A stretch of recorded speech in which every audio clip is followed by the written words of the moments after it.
In a village nestled in the lush landscapes surrounded by sugarcane plantations of western Kenya, a vibrant culture flourished under the leadership of a wise and revered chief known as Nabongo. The village was renowned for its annual festivals that brought together the most skilled dancers and the bravest cowfighters from far and wide. These events were not just competitions. They were celebrations of the community's spirit, strength, and unity. As the sun dipped below the horizon, casting a golden hue over the village, the preparations for the much-anticipated festival began. Drums echoed through the air, and the villagers adorned themselves in colorful traditional attire. Among the many spectators was Nabongo, a man whose wisdom and fairness had earned him the respect and admiration of his people. Sometimes Nabongo was very funny and often disguised himself as naive to see his close friends' reactions. Nabongo was not just a leader, he was a guardian of the village's heritage and traditions. His deep understanding of the land and its people was matched only by his compassion and foresight.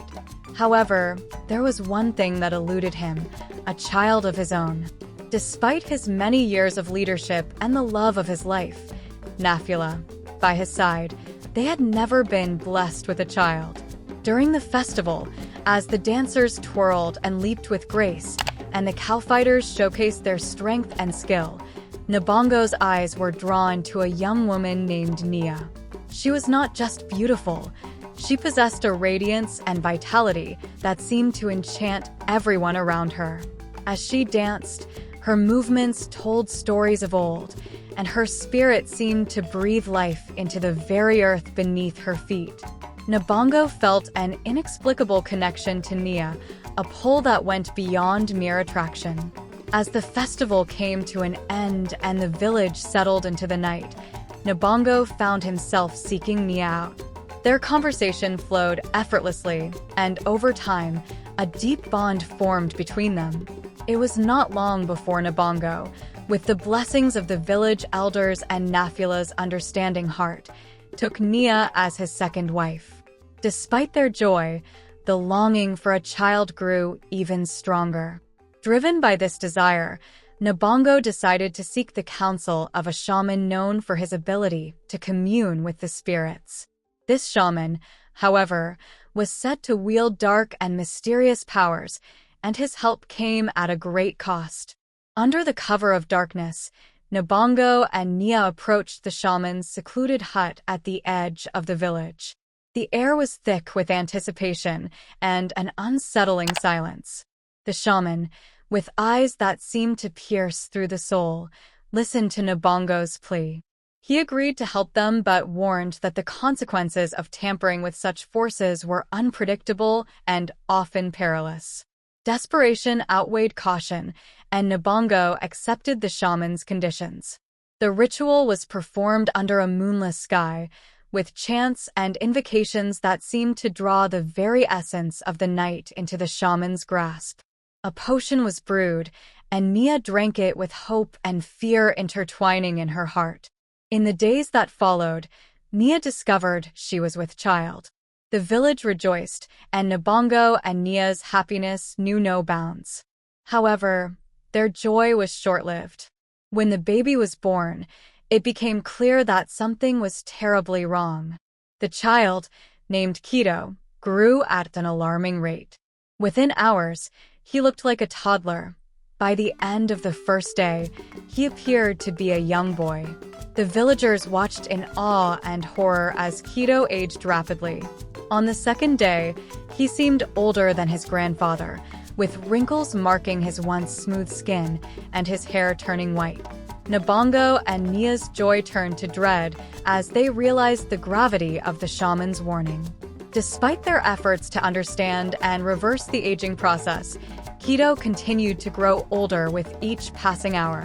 By the fifth day, he was frail and bent, his eyes holding the wisdom and weariness of someone who had lived a century. On that day, Kito took his last breath, his life a mere flicker in the vast expanse of time. The village was plunged into mourning, not just for Kito but for Nabongo and Nia, who vanished without a trace after their child's death. Some believed they had been taken by the spirits as punishment for their defiance of natural laws. Others whispered that they had journeyed into the realm of the shaman to find a way to undo the curse. Nafula, now in old age, had sought solace with another villager when Nabongo was too concerned with Nia. She was blessed with twins, a boy and a girl named Nanjala and Madera. After Kito's death, a man named Katama, a friend of Nabongo, came to comfort Nabongo and Nia. He arrived early in the morning, offering his condolences and sharing in their grief. After the daybreak meal, Katama decided to visit the nearby sugarcane plantation to have some sugarcane. When he returned, he found Nabongo and Nia's home empty. Puzzled and concerned, Katama hurried to the village square to inform the elders and other villagers. The news of Nabongo and Nia's disappearance spread quickly, and a frantic search ensued. The villagers combed through the fields, forests, and hills, calling out their names and hoping for any sign of their beloved chief and his wife. Season after season passed, but no clue to their whereabouts emerged. The once vibrant village was now shrouded in a veil of mystery and sorrow. Years went by, and the memory of Nabongo and Nia began to fade into legend. The village continued to hold its annual festivals, though they were now tinged with a sense of loss and longing. One year, during a particularly harsh drought, the villagers were struggling to survive. The fields were barren, and the rivers had dried up. Desperation loomed large over the community. One day, a mysterious stranger arrived in the village. He was a tall, imposing figure with a calm and wise demeanor. He approached a village woman named Naliaka, who was drawing the last bit of water from a nearly dry well. The stranger asked for a drink, and Naliaka, despite the scarcity, offered him some water. After drinking, the stranger revealed himself as Nabongo. The villagers, hearing Naliaka's exclamations, gathered around in astonishment.